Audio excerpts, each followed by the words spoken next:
Eala quickly moves on to Abu Dhabi Open. Next stop, Abu Dhabi. Filipina pride Alex Eala turns her focus to the rest of the Pro Tour, starting with a stint in the prestigious WTA 500 Mubadala Abu Dhabi Open on Monday, February 2nd, on the heels of quarterfinal exit in the historic WTA 125 Philippine Women's Open.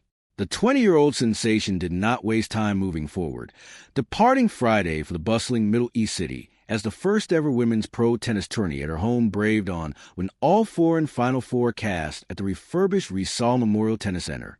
"We take it in our stride and move on," said Eala after 6-4.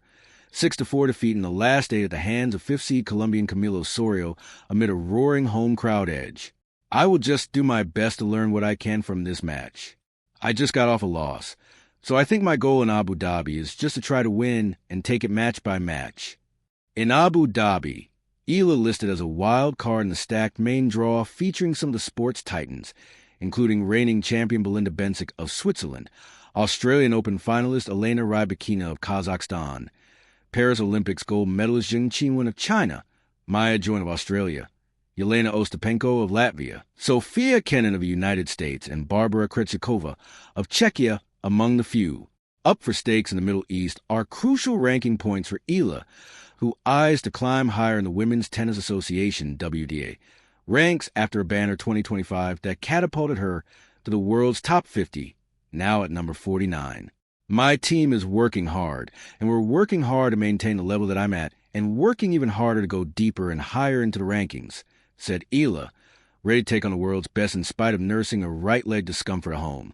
It will be Eala's third stop in a hopeful WTA Tour season campaign after Final Four finish at the WTA 250 ASB Classic in Auckland, New Zealand, and the Philippine Open, on top of a main draw debut in the Australian Open and the exhibition title in Melbourne's Kooyong Classic.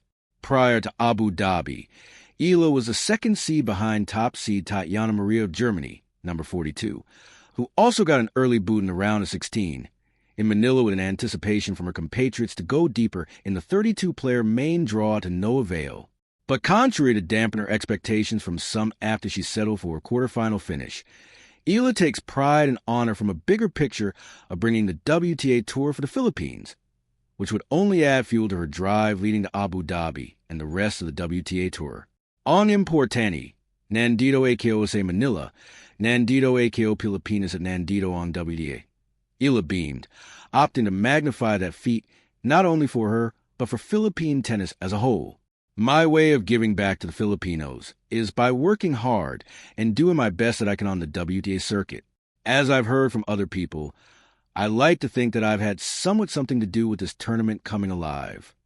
And for Eala, that was already an incomparable victory at home, not for her, but for the next generation of netters, including some who had the chance to strut their stuff against world-class players, far more than winning a title. That could be an example of how what I've done can help local players. The fact that this tournament is happening is a huge thing for local players. I think that's an example of me doing my part, added Eala, looking to stage another Cinderella run in Abu Dhabi. The last time Eala, a one-time WTA 125 champion, competed in a major tourney as big as the Abu Dhabi was last year. The WTA 1000 Miami Open, where started her meteoric rise by slaying 3 former Grand Slam champions and top 10 players to barge into the top 100 and later on top 50. That also made her qualify in all Grand Slam tournaments, including this year's Wimbledon, French Open, and U.S. Open, where she became the first Filipina main draw winner in 2025.